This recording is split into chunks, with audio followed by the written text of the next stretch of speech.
الحمد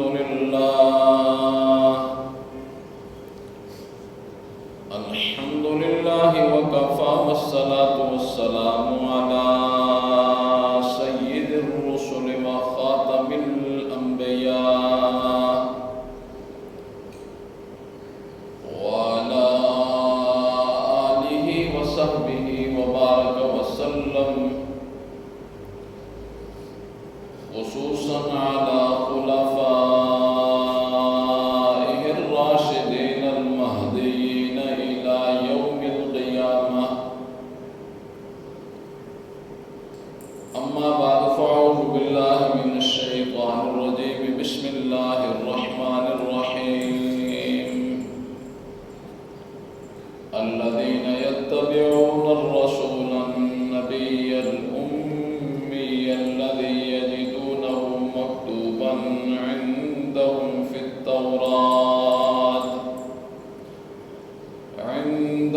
في التوراة والإنجيل، يأمرهم بالمعروف وينهاهم عن المنكر، ويحل لهم الطيبات ويحرم عليهم الخبائث، ويضع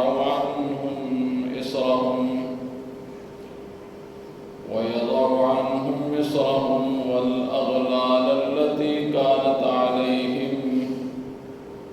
فأما الذين آمنوا به وعزروه ونصروه واتبعوا النور الذي أنزل معه، أولئك هم المفلحون.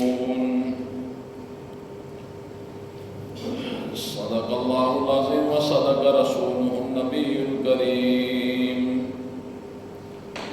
ونحن على ذلك لمن الشاهدين والشاكرين، والحمد لله رب العالمين. اللهم صل على محمد وعلى آل محمد كما صليت على إبراهيم وعلى آل إبراهيم إنك حميد مجيد. اللهم بارك على محمد وعلى آل محمد كما باركت على إبراهيم وعلى آل إبراهيم إنك حميد مجيد. رب اشرح لي صدري ويسر لي أمري واحلل عقدة من لساني يفقهوا قولي. رب زدني علما، رب زدني علما، رب زدني علما.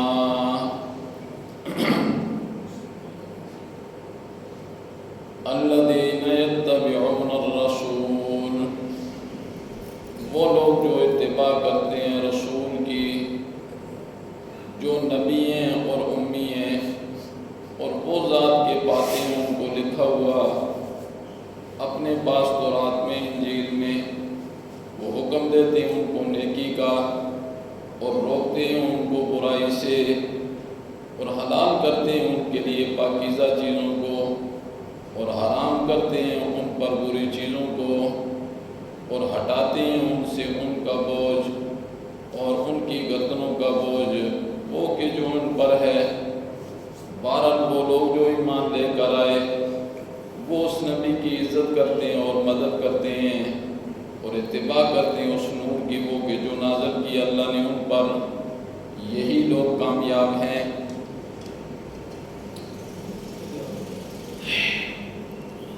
سیرت النبی کے حوالے سے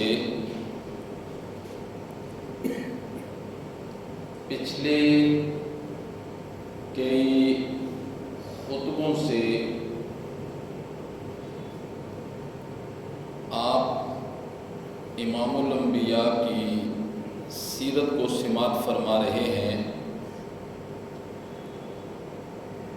آج بھی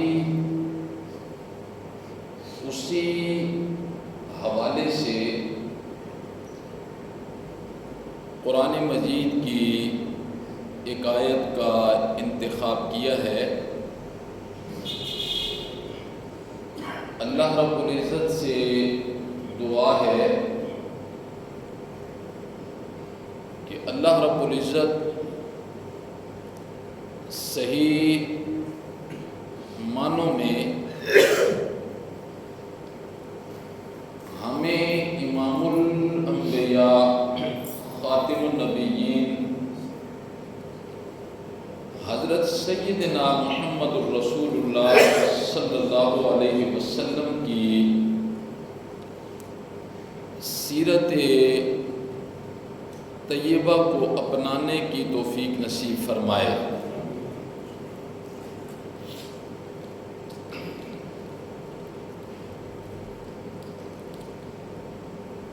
اللہ رب العزت نے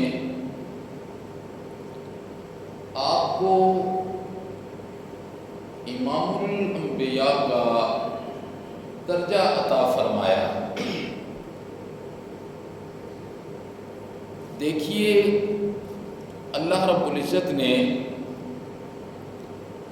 امام الانبیاء کی اپنی قدرت اور طاقت سے حفاظت کیسے فرمائی۔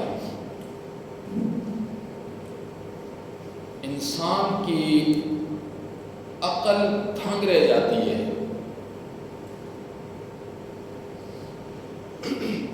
پھر اس عظیم ہستی کا انکار کرنا کسی بھی اعتبار سے وہ بڑی ہمت اور جرت کی بات ہوگی۔ ہمیں امام الانبیاء ہی کو آئیڈیل ماننا ہوگا اور آپ ہی کے بتائے ہوئے فرامین کو شب و روز کی زندگی میں لے کر چلنا ہوگا۔ اسی میں ہماری بھلائی اور خیر کے راستے ہیں۔ اگر ہم نے سنی کو انسنی کر دیا اور دعوے زبانی کیے امام الانبیاء کے ساتھ اور اپنی عملی زندگی کے اندر دوسرے لوگوں کو دل و دماغ میں بٹھا کر ان کے راستے میں چل کر قرآن و سنت کے راستے والی امید رکھنا، یہ بہت بڑا جرم اور اللہ کے ہاں کبیرہ گناہ کے مترادف ہوگا۔ قرآن کی یہ آیت ہمیں یہ بتاتی ہے کہ ایسے نبی الامیہ جو امی ہیں، امی کا کیا معنی ہوتا ہے اسے آپ نے سمجھنا ہے۔ مکہ کا جو پہلا نام قرآن نے ذکر کیا وہ ہے ام القریٰ۔ جو قرآن نے مکہ کا نام ذکر کیا پہلا وہ ہے ام القریٰ۔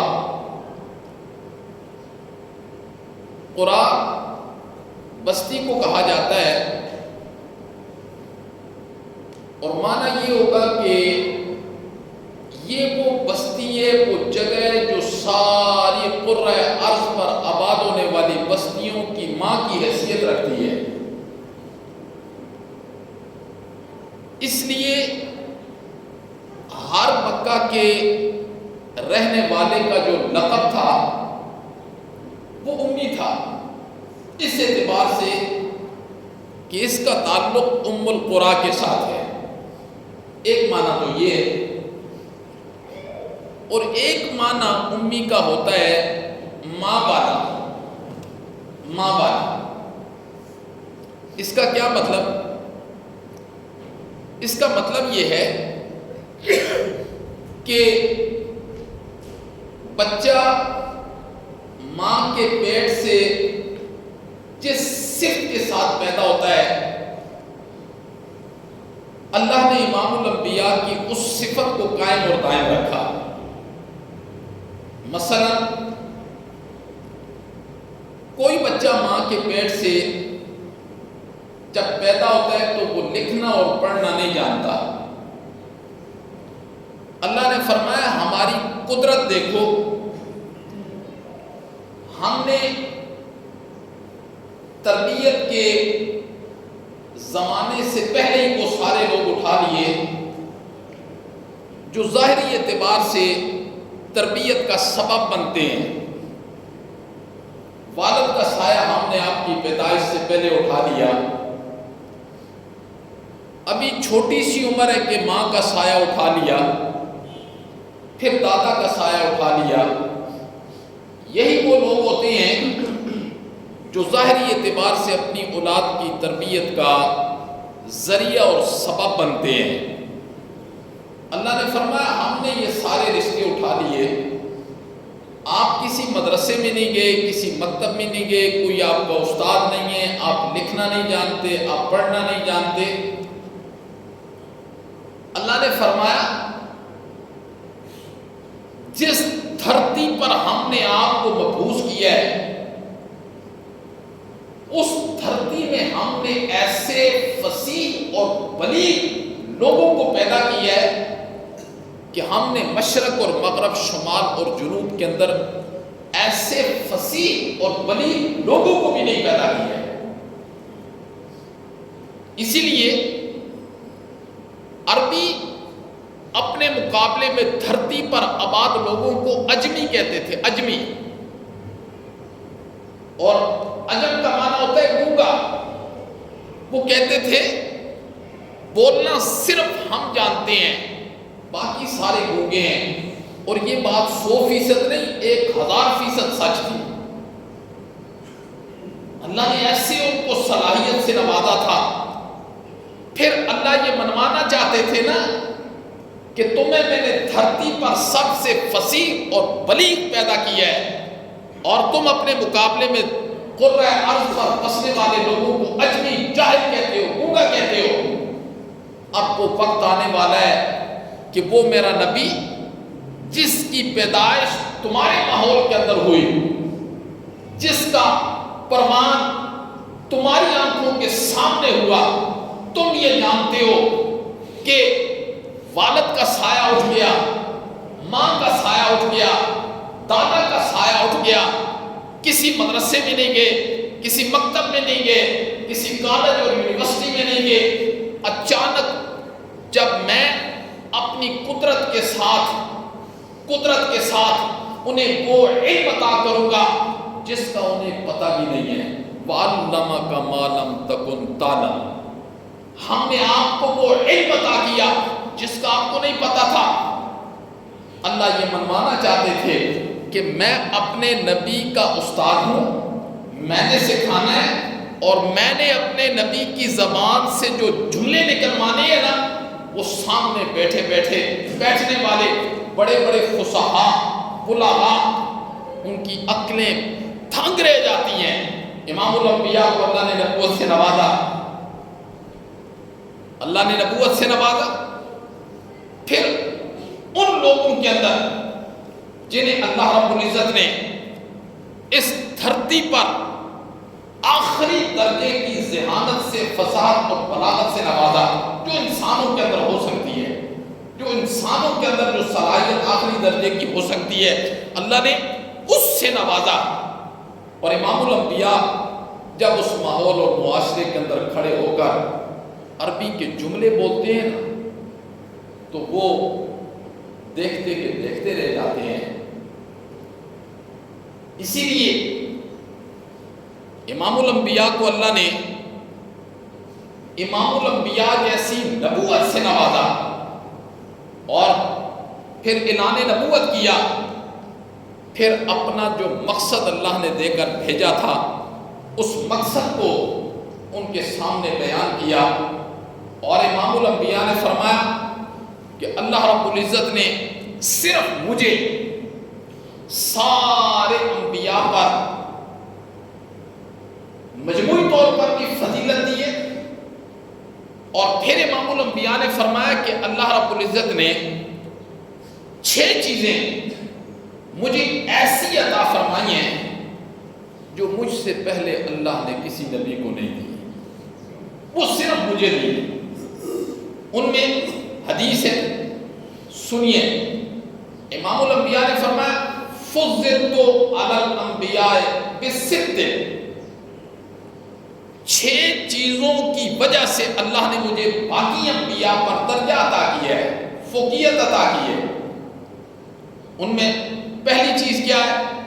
آپ نے فرمایا اوتیت جوامع الکلم، یہ صلاحیت اللہ نے امام الانبیاء نے فرمایا صرف مجھ میں رکھی ہے کہ مجھے جوامع الکلم عطا کی ہے، یعنی کلمہ بڑا مختصر ہے، بہت مختصر ہے کلمہ، جملے بڑے مختصر ہیں، لیکن آپ یوں سمجھیے جیسے اللہ نے سمندر کو کوزے میں بند کر دیا معانی اور مفاہیم کے اعتبار سے۔ یہ صلاحیت اللہ نے مجھ سے پہلے کسی نبی کو نہیں دی۔ جامع کلمات اللہ نے مجھے عطا کیے، اور آج کی میری جو گفتگو ہوگی وہ انشاءاللہ اسی جملے پر ہوگی، اسی ایک جملے پر ہوگی۔ باقی میں 6 جملے آپ کو بتا دیتا ہوں، لیکن میری ساری گفتگو اس پر ہوگی۔ امام الانبیاء نے کیا ارشاد فرمایا؟ اوتیت جوامع الکلم، مجھے اللہ نے جامع کلمات عطا کیے جو مختصر ہے، لیکن مفہوم اتنا ہے کہ قیامت تک لوگ اس کا مفہوم بناتے رہیں، وہ ختم نہیں ہوگا اس کا مفہوم، ایسا مفہوم ہے۔ اور یہ وہ مکے کے فصحاء بلغاء یہ ساری چیزیں دیکھتے تھے جو اللہ نے۔ اور دوسری چیز امام الانبیاء نے فرمایا نصرت بالرعب، اللہ نے 1 مہینے کی مسافت پر دشمن پر میرا رعب اللہ نے طاری کر دیا۔ غسان کا بادشاہ تھا نا، اسے جب یہ پتہ چلا، نبی پاک صرف سمجھانے کے لیے، تفسیر کا وقت نہیں ہے، نبی پاک صلی اللہ علیہ وسلم احزاب کے موقع پر وہ خندق کھود رہے تھے، تو آپ نے چٹان ماری، تو آپ نے فرمایا آگ نکلی، اللہ نے مجھے روم دکھا دی ہے کہ میں تمہارے قدموں میں پھینک کے رکھ دوں گا، ایران دکھا دی ہے۔ جاسوس ہوتے ہیں نا، انہیں بادشاہ تک یہ باتیں پہنچائیں، تو غسان کے بادشاہ نے کہا یہ ہم پر کیا آئیں گے، ہم ان پر حملہ کرتے ہیں۔ فوج کو تیار کیا، ادھر سے نبی پاک صلی اللہ علیہ وسلم کو اس کی خبر ہو گئی۔ آپ نے صحابہ سے فرمایا وہ کیا آئے گا، ہم ہی جاتے ہیں اس کے ساتھ لڑنے کے لیے۔ یہ غزوہ تبوک جو ہوا تھا، 1 مہینے کا سفر، تو جب امام الانبیاء وہاں پہنچے نا، تو اللہ نے ایسا روب ڈالا کہ دنیا کی پاورفل سلطنت ہے، طاقتور نہیں آیا مقابلے میں۔ آپ نے فرمایا ہم یہاں کھڑے ہیں، آپ آ جاؤ، نہیں آیا۔ تو کیا فرمایا امام الانبیاء نے؟ نصرت بالرعب، اللہ نے میرے رعب کو دشمن پر ڈال دیا۔ وَأُحِلَّتْ لِيَ الْغَنَائِمِ، میرے لیے مال غنیمت کو اللہ نے حلال کر دیا۔ کسی نبی کے لیے حلال نہیں تھا، مال غنیمت کو میدان میں رکھا جاتا تھا، آسمان سے آگ آتی تھی، جلا کے چلی جاتی تھی جی، اور یہ اس بات کی نشانی ہوتی تھی کہ یہ جہاد قبول ہو گیا، یہ جہاد کیا ہو گیا، قبول ہو گیا۔ اور چوتھی چیز وَجُعِلَتْ لِيَ الْأَرْضُ طَهُورًا وَمَسْجِدًا، ساری زمین کو اللہ نے صرف میرے لیے پاک کی ہے۔ جب چاہو جس وقت چاہو جی، پانی نہیں ہے تو تیمم کر لو جی، تیمم کر کے زمین کے خشک جس حصے پر نماز پڑھنا چاہو پڑھ لو۔ پہلے نبیوں کے زمانہ میں نماز صرف مسجد کے اندر ہی ہوتی تھی، نہ گھر میں، نہ بازار میں، نہ دکان میں، نہ کسی جگہ، قبول ہی نہیں، پڑھنی ہے تو مسجد میں پڑھنی ہے۔ امام الانبیاء نے فرمایا یہ میری خصوصیت ہے۔ آگے فرمایا وَخُتِمَ بِيَ النَّبِيُّونَ، مجھے نبیوں کا خاتم بنایا، مہر لگا دی۔ چھٹی چیز فرمایا وَأُرْسِلْتُ إِلَىٰ خَلْقِ كَافَّةً، قیامت کی صبح تک جتنی مخلوق آئے گی اللہ نے سب مخلوق کے لیے مجھے نبی اور پیغمبر بنا کر بھیجا ہے، مجھے نبی اور پیغمبر بنا کر بھیجا ہے۔ اب قیامت کی صبح تک کوئی نبی نہیں آئے گا، کوئی نبی نہیں آئے گا۔ اللہ اکبر۔ اس شخصیت کو ترجیح دی جاتی تھی عربی ماحول میں، جس کی گفتگو میں فصاحت ہوتی، بلاغت ہوتی تھی، اسے بڑی ترجیح دی جاتی تھی، بڑی عزت کی نگاہ سے اسے دیکھا جاتا تھا۔ لیکن اللہ رب العزت نے امام الانبیاء کو علم بھی عطا کیا اور گفتگو کا عمل کا بھی عطا کیا۔ وَعَلَّمَكَ مَا لَمْ تَكُنْ تَعْلَمُ، یہ علم ہے۔ اور اوتیت جوامع الکلم، ہم نے آپ کو جامع کلمات عطا کیے۔ میں نے کہا تھا نا یہ 6 چیزوں میں پہلی چیز ہے اوتیت جوامع الکلم، ہم نے آپ کو جامع الکلم بنایا۔ امام الانبیاء کے ارشادات حدیث کے اندر جب انسان سنتا ہے یا پڑھتا ہے نا، وہ حیران رہ جاتا ہے، حیران رہ جاتا ہے۔ جو آپ کے فرامین قیامت کی صبح تک انسان آپ کے فرامین کو سن کر حیران تو ہو سکتے ہیں، پر آپ کے فرامین جیسا فرمان یہ کوئی بھی نہیں لا سکتا قیامت کی صبح تک۔ اوتیت جوامع الکلم، مختصر گفتگو ہے اور اس کے اندر سمندر کو سمو دیا گیا ہے۔ مثال کے طور پر چند مثالیں پیش کروں گا، آپ نے انہیں ذرا توجہ سے سننا ہے۔ مثال کے طور پر پہلی مثال ہے، امام الانبیاء نے ارشاد فرمایا المؤمن مرآت المومن، بس یہ جملہ ہے، 2 جملے، المؤمن مرآت المومن۔ اللہ اکبر۔ آپ نے فرمایا مومن مومن کا آئینہ ہے، شیشہ ہے، المؤمن مرآت المومن، بس یہ آپ کا ارشاد ہے۔ اب اس کا مفہوم کیا ہے؟ بڑا طویل مفہوم ہے اس کا۔ المؤمن مرآت المومن، مومن مومن کا آئینہ ہے۔ جیسے بندہ شیشے کے سامنے کھڑا ہوتا ہے نا، شیشے کے سامنے، اور شیشہ جتنا صاف ہوتا ہے بندے کو اپنا جسم جیسا بھی ہوتا ہے نظر آ جاتا ہے، گندا ہے تو تب بھی، صاف ہے تو تب بھی۔ اس کا کیا مطلب ہے؟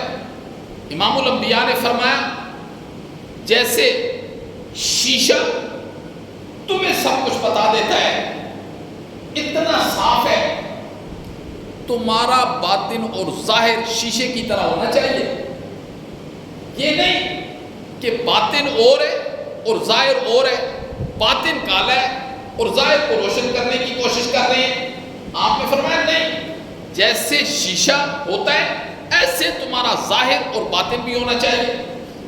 ایک مطلب یہ ہے کہ مومن جو ہوتا ہے نا، مومن وہ اتنا صاف ہوتا ہے اندر سے اور باہر سے، جب کوئی دوسرا مومن آ کے اسے دیکھتا ہے نا، دوسرا مومن آ کے اس سے دیکھتا ہے، ملتا ہے، تو دیکھنے اور ملنے کے بعد اسے اپنے اندر جو کمی اور کوتاہیاں پائے ہوتی ہیں وہ اسے نظر آ جاتی ہیں۔ مومن کے پاس جب انسان آتا ہے، دوسرا مومن آتا ہے، اس کے اندر جو کمی اور کوتاہی ہوتی ہے اسے اس مومن کو دیکھ کر ساری چیز ظاہر ہو جاتی ہے۔ اسے یہ اندازہ ہو جاتا ہے کہ میرا یہ کام غلط ہے، یہ کام ٹھیک ہے، مجھے ایسے کرنا چاہیے، ایسے کرنا چاہیے، جیسے کہ یہ مومن ہے۔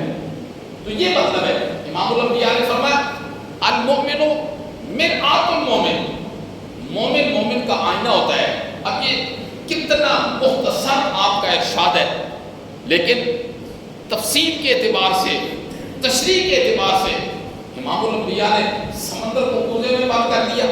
اور پھر آپ نے ایک دوسرا ارشاد، آپ نے فرمایا کن فی الدنیا کأنک غریب او عابر السبیل، بس یہ آپ کا ارشاد ہے۔ کیا مطلب؟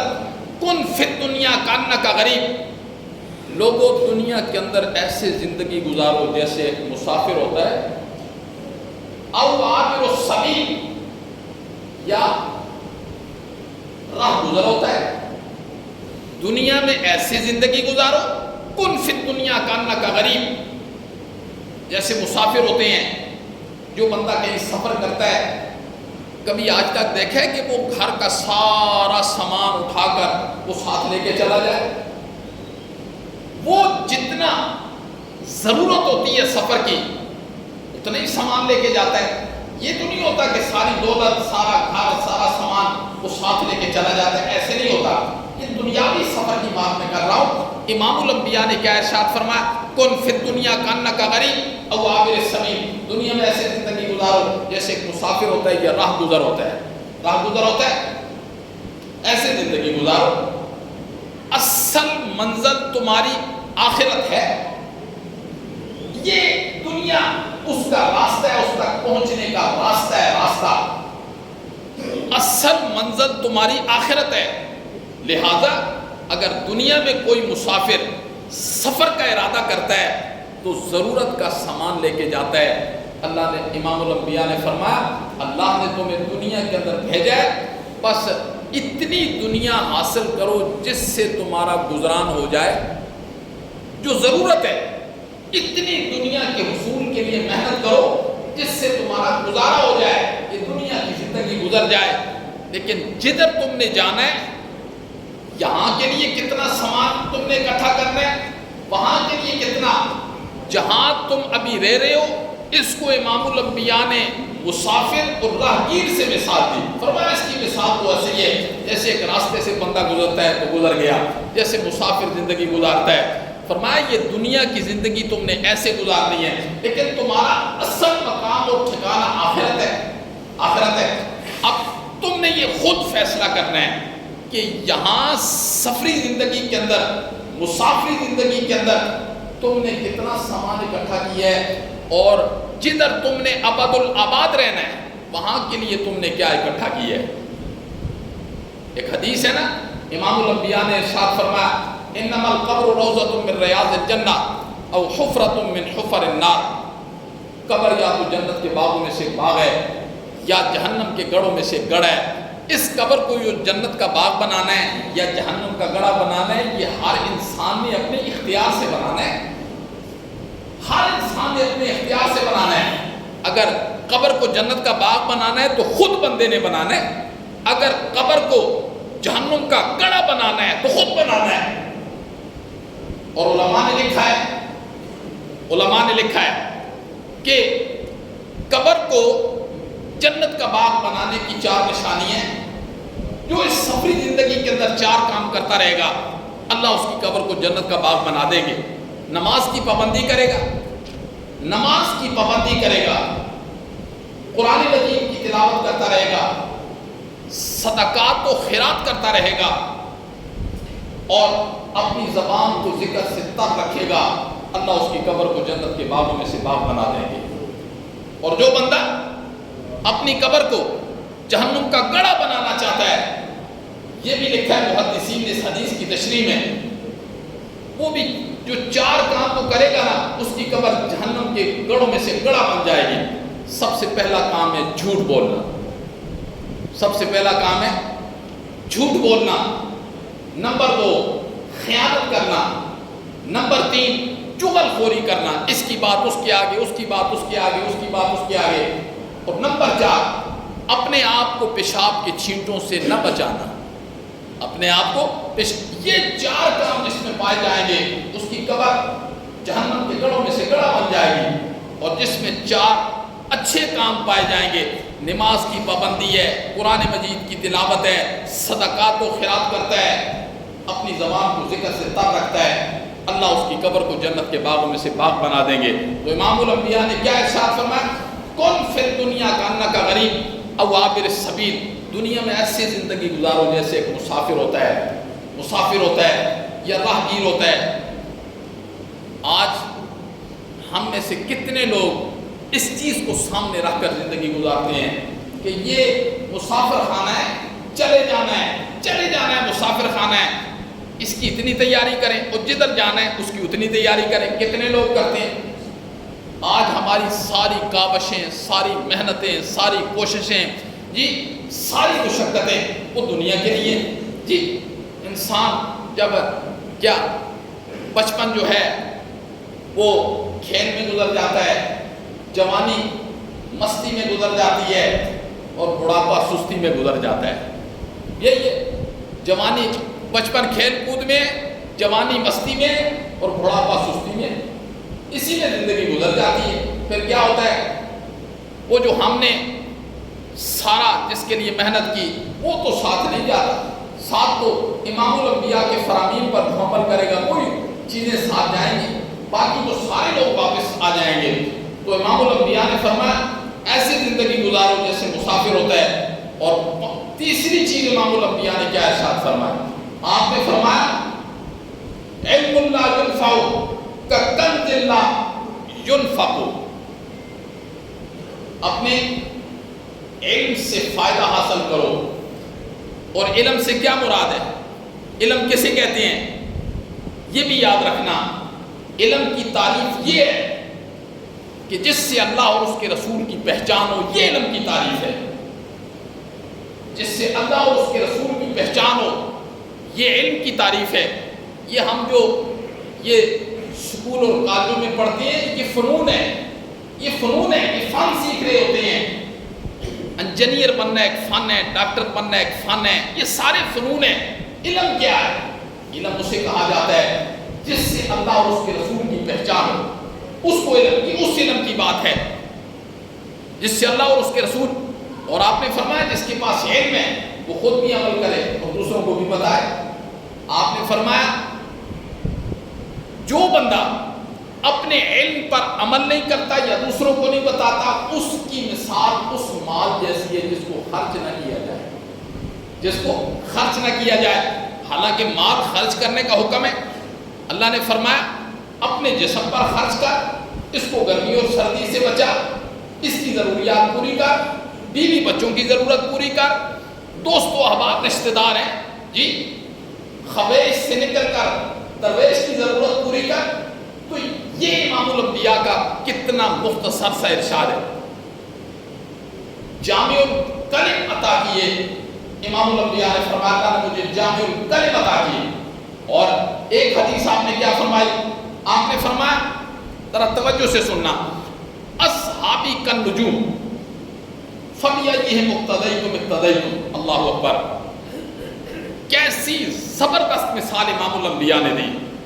آپ نے فرمایا اصحابی کالنجوم، میرے یار، میرے ساتھی، میرے صحابہ ستاروں کی مانند ہیں.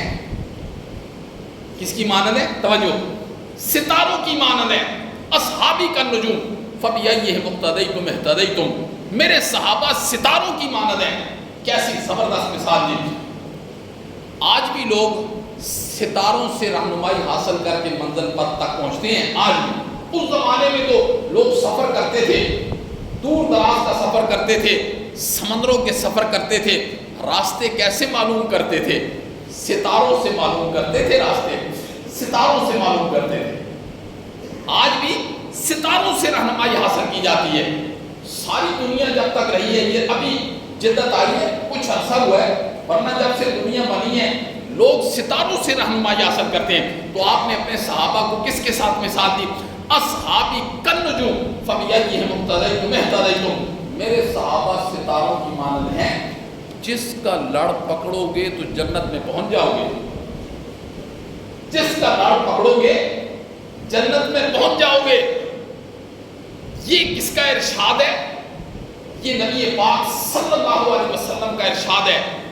اصحابی کالنجوم فبأیہم اقتدیتم اہتدیتم. اور قرآن کیا کہتا ہے، وَبِالنَّجْمِ هُمْ يَهْتَدُونَ، وہ ستاروں سے رہنمائی پکڑتے ہیں.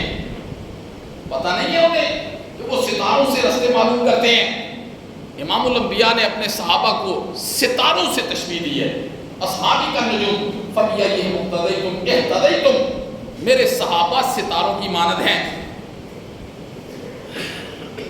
یہ جو موبائل ہے، موبائل، اس پر کنٹرول کس کا ہے، باطل کا ہے. باطل کا کنٹرول ہے. یہ باطل کی ایجاد کردہ چیز ہے. آپ نے ایک بات دل کی تختی پر آج لکھ لینی ہے. ہو سکتا ہے اس کا 1% فائدہ ہو، باقی 99% اس کا نقصان ہی نقصان ہے، ہر اعتبار سے، ظاہری اعتبار سے بھی اور باطنی اعتبار سے بھی۔ باطل نے کتنی محنت کر کے آج ہمارے ایمان کی دھجیاں اس کے ذریعے سے اڑا کے رکھ دی ہیں، کتنی محنت کی ہے باطل نے۔ اور اگر یہ باطل کی ایجاد ہے تو کیا خیال ہے باطل نے محنت کس لیے کی ہے، کس لیے اس کو بنایا ہے؟ آج اس پر بڑے بڑے شیطان بیٹھ کر صحابہ کرام کے خلاف کیسے تبرہ کر رہے ہوتے ہیں۔ قرآن نے صحابہ کے متعلق کیا کہا، امام الانبیاء نے صحابہ کے متعلق کیا فرمایا، اور آپ کو تشبیہ کس کے ساتھ دی، اصحابی کالنجوم فبأیہم اقتدیتم اہتدیتم، میرا ہر صحابی ستارے کی مانند ہے، جس کی پیروی کرو گے تو جنت تک پہنچ جاؤ گے۔ یاد رکھنا، ایک چیز کو ذہن میں رکھنا، موقع کے گواہوں کو وکیل کی جرأت ہوتی ہے کہ وہ موقع کے گواہوں کو جھوٹا ثابت کر دے۔ جب موقع کے گواہ جھوٹے ثابت ہو جاتے ہیں، کیس کی گردن کٹ جاتی ہے، کٹتی ہے کہ نہیں کٹتی ہے؟ جو کیس ہوتا ہے نا جج کے سامنے، وکیل جب جرا کرتے ہیں جج کے سامنے بیٹھ کر، ان کی یہ کوشش ہوتی ہے کہ وہ موقع کے گواہوں کو جھوٹا ثابت کریں، اور جب جج کے سامنے موقع کے گواہ جھوٹے ثابت ہو جاتے ہیں تو کیس کی گردن کٹ جاتی ہے اور سارا کیس خراب ہو جاتا ہے۔ امام الانبیاء کے یار، یہ آپ کے دین کے، آپ کے لائے ہوئے جو مذہب ہے، دین ہے، موقع کے گواہ ہیں۔ یہود و نصارہ نے اتنی محنت کی ہے کہ ان موقع کے گواہوں کو جھوٹا ثابت کر دو، باقی دین کی عمارت دھڑام کر کے ہر ایک بندے کی گر جائے گی، خود ہی دھڑام کر کے نیچے گر جائے گی۔ ہم نے اس پر یقین کر لیا، اس پر بیٹھنے والوں کی گفتگو کا یقین کر لیا، لیکن ہم نے قرآن مجید پر دھیان نہیں کیا، ہم نے نبی پاک صلی اللہ علیہ وسلم کے فرامین پر غور نہیں کیا، انہیں ہم نے دل و دماغ میں جگہ نہیں دیے۔ تو امام الانبیاء نے فرمایا اصحابی کالنجوم فبأیہم اقتدیتم اہتدیتم، میرے صحابہ ستاروں کی مانند ہے، جس کے پیچھے چل پڑو گے اللہ تمہیں جنت کے دروازے تک پہنچا دے گا۔ اور پھر آپ نے ارشاد فرمایا المرء مع من احب، ایک صحابی آئے کہنے لگے اللہ کے پیغمبر، گھر جاتا ہوں بیوی بچوں میں آپ کی یاد مجھے ستاتی ہے، میں سب کچھ چھوڑ کے مسجد میں آ جاتا ہوں، آپ کے چہرہ پرانوار کی زیارت کر لیتا ہوں۔ اللہ کے پیغمبر، جنت میں تو آپ کا درجہ بہت اونچا ہوگا، پتہ نہیں ہمارا کدھر ہوتا ہے؟ جی ہمارا کدھر ہوتا ہے؟ یہاں تو میں آپ کے چہرہ پرانوار کی زیارت کر لیتا ہوں، وہاں جب جنت میں آپ کی زیارت نہیں ہوگی تو ہمیں ایسی جنت کی کیا ضرورت ہے؟ ہمیں ایسی جنت کی کیا ضرورت ہے؟ امام الانبیاء نے ارشاد فرمایا سنو میرے صحابی، المرء مع من احب، آدمی اسی کے ساتھ ہوگا جس کے ساتھ انسان محبت کرتا ہے، چاہے اس کے عمل چھوٹے کیوں نہیں ہیں، چاہے اس کے عمل چھوٹے کیوں نہیں، لیکن ہوگا اسی کے ساتھ۔ اگر ہم صحابہ کے ساتھ محبت کرتے ہیں نا قلبی طور پر، مولا صحابہ کیسے لوگ تھے، کیسی قربانیاں تیرے دین کی خاطر صحابہ نے دی ہیں، مولا ہمیں بھی صحابہ جیسا بنا دے۔ انسان چلتے پھرتے صحابہ کی محبت کو دل میں رکھ کے یہ زندگی کے دن گزارے نا، جب جائے گا تو المرء مع من احب، یہ نبی پاک صلی اللہ علیہ وسلم کا ارشاد ہے، انسان اسی کے ساتھ اٹھایا جائے گا جس کے ساتھ وہ محبت کرے گا۔ ہم جس کے ساتھ محبت کرتے ہیں، اب یہ ہم ہر بندہ اپنے دل کا مالک ہے، وہ اپنے دل کو دستک دے کر پوچھے کہ یہ دل، یہ روح کس سے محبت کرتی ہے، دنیا کی زندگی میں گزرتے ہوئے ہم کس سے محبت کرتے ہیں؟ جس کو جس سے محبت ہوگی بس خلاصہ یہ ہے وہ اسی کے ساتھ اٹھایا جائے گا۔ اور امام الانبیاء نے ارشاد فرمایا معاشرے کی درستگی کے لیے آپ نے کتنا خوبصورت ارشاد فرمایا، معاشرے کی درستگی کے لیے جملے ذرا دیکھیں، آپ نے فرمایا افشوا السلام واطعموا الطعام، افشوا السلام واطعموا الطعام وصلوا باللیل والنیام، وصلوا باللیل والنیام تدخلوا الجنت بالسلام۔ اللہ اکبر۔ آپ نے فرمایا سلام کو پھیلاؤ۔ سلام کا کیا مطلب ہوتا ہے؟ کسی کو جب ہم سلام کرتے ہیں نا السلام علیکم، اس کا مطلب یہ ہوتا ہے ہر قسم کی امان ہے میری طرف سے، ہر قسم کی امان ہے، ظاہری طور پر، باطنی طور پر تو امان میں ہے۔ تو آپ نے فرمایا معاشرے میں سلام کو پھیلاؤ، سلام کیا کرو۔ اس معاشرے میں اب کتنا سلام لوگ کرتے ہیں جی؟ کتنے لوگ ہیں جو سلام کا جواب دیتے ہیں جی؟ کتنے لوگ ہیں جو سلام کرتے ہیں اور کتنے لوگ ہیں جو سلام کا جواب دیتے ہیں؟ اور دعوے کیا ہیں؟ دعوے ہمارے کیا ہیں؟ جنت کی ٹکٹ ہمارے پاس پکڑی ہوتی ہے، جنت کی ٹکٹ یہ دے دی ہمیں جنت کی ٹکٹ۔ جنت کی ٹکٹ کا پوچھنا ہے نا تو حضرت بلال سے پوچھو جنت کی ٹکٹ کیسے ملتی ہے۔ صحابہ کی تاریخ پڑھو، آپ نے فرمایا افشوا السلام، سلام کو پھیلایا کرو۔ آج یہ مسلم معاشرہ ہے، یہاں بڑے بندے کو چھوٹا سلام کر دے نا تو وہ اپنی توہین سمجھتا ہے کہ اس نے مجھے سلام کیا ہے، توہین سمجھتا ہے۔ جواب دینا تو بڑی دور کی بات ہے۔ اس لیے امام الانبیاء نے فرمایا سلام کیا کرو، سلام سے عاجزی آتی ہے، انکساری آتی ہے، تواضع آتی ہے، للہیت آتی ہے۔ وہ تو میں اختیار کرنے کے لیے تیار ہی نہیں ہوں، میں اپنے آپ کو عاجز کہہ دوں، یہ نہیں ہو سکتا۔ کیسے ہو سکتا ہے؟ ہم کہتے بس میں ہی ہوں۔ آپ نے فرمایا افشوا السلام، سلام کو پھیلایا کرو۔ اور دوسرا جملہ آپ نے کیا فرمایا؟ وَأَطْعِمُوا الطَّعَامَ، کھانا کھلایا کرو۔ اس میں غربا نہیں ہیں، امراء بھی ہیں، سب کو کھانا کھلایا کرو۔ کھانا کھلانے سے، ایک دوسرے کو کھانا کھلانے سے دلوں میں محبت ہوتی ہے۔ شرط یہ ہے کہ کھانا صرف اللہ کی رضا کے لیے ہو، رضا کے لیے ہو، اللہ کی رضا کے لیے کھانا ہو۔ کسی کو کھانا، لوگ تو مفاد پرستی کو سامنے رکھ کر کھانے کھلاتے ہیں نا ایک دوسرے کو۔ آپ نے فرمایا کھانا کھلایا کرو، غریب ہے تو اسے کھلاؤ، امیر ہے تو اسے کھلاؤ۔ یہ معاشرے کی درستگی کے لیے آپ کے ارشادات کیسے ہیں؟ آپ نے فرمایا افشوا السلام وَأَطْعِمُوا الطَّعَامَ وَصَلُّوا بِاللَّيْلِ وَالنَّيَامِ، جب رات کو لوگ سوئے ہوں نا تو آپ مصلے پر کھڑے ہو جائے گا، مصلے پر کھڑے ہو جائے کرو۔ بڑی لمبی راتیں ہیں، یہ راتیں ساری کیسے گزر جاتی ہیں ہماری، دوستوں میں، یاروں میں، کوئی جوا کھیل رہا ہے، کوئی کیا کر رہا ہے، کوئی موبائل کو ساری زندگی موبائل، رات ساری موبائل کے ساتھ گزر رہی ہے، بڑی لمبی راتیں۔ آپ نے فرمایا وَصَلُّوا بِاللَّيْلِ وَالنَّيَامِ، جب رات کو لوگ سو جائیں تو تم اٹھ کے مصلے پر کھڑے ہو کر نماز پڑھا کرو۔ تو آگے چوتھا جملہ کیا فرمایا؟ وَتَدْخُلُ الْجَنَّةَ بِالسَّلَامِ، اللہ تمہیں سلامتی کے ساتھ جنت میں داخل کر دے گا، سلامتی کے ساتھ جنت میں داخل کر دے گا۔ اور ایک جملہ تو بڑا زبردست آپ نے امام الانبیاء نے ارشاد فرمایا کلمتان خفیفتان علی اللسان ثقیلتان فی المیزان حبیبتان الی الرحمن سبحان اللہ و بحمدہ سبحان اللہ العظیم۔ آپ نے فرمایا دو کلمے ایسے ہیں جو زبان پر بڑے ہلکے ہیں، میزانوں کا بوجھ نہیں اٹھا سکتا، رحمان کو بڑے محبوب ہیں۔ اور وہ جملے ہیں، بولو سبحان اللہ و بحمدہ سبحان اللہ العظیم۔ اللہ عمل کی توفیق نصیب فرمائے۔ اور ایک اعلان بھی سماعت فرمانے، ہمارے صدر صاحب مولانا نثار